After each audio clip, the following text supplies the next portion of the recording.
31/7/2026 తేదీ మధ్యాహ్నం 2 గంటల సమయంలో NH-16 పక్కన గల బొడ్డువాన్పాలెం ఫ్లైఓవర్ పక్కన సర్వీస్ రోడ్లో ఒక ప్రమాదం జరగడం జరిగింది. దీంట్లో సురేష్ అనే అతను వాళ్ళ భారత్ పెట్రోల్ బంకులో పనిచేస్తూ ఉంటాడు బొడ్డువాన్పాలెంలో. అతను వాళ్ళ ఓనర్ని రాజుపాలెం పోయి పల్సర్ బైక్ మీద బస్ ఎక్కిచ్చేసి బ్యాంకులో అమౌంట్ డిపాజిట్ చేసి బస్ ఎక్కించి రిటర్న్ వస్తూ ఉండగా ఆ సర్వీస్ రోడ్లో ముందు పోతున్న ఇసుక ట్రాక్టర్ను గుద్దుకోవడం జరిగింది.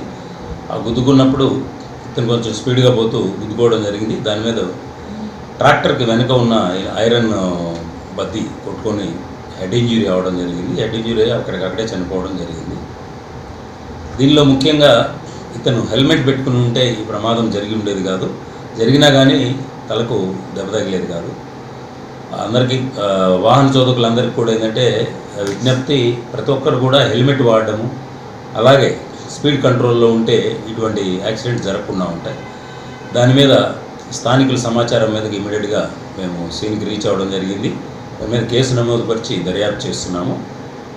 ఈరోజు ఏఎస్ఆర్ జిల్లా వాళ్ళది, ఏఎస్ఆర్ జిల్లా దగ్గరని పనసపట్టు ఏరియా, అక్కడి నుంచి వాళ్ళ రక్త బంధువులు కూడా వచ్చున్నారు. వాళ్ళ విజ్ఞప్తి మేరకు కేసు నమోదుపరుచున్నాము. దాని మీద ఈరోజు ఇంక్వెస్ట్ కంప్లీట్ చేసి పోస్ట్మార్టం కంప్లీట్ చేసి బాడీ వాళ్ళకు అప్పచెప్పడం జరుగుతుంది.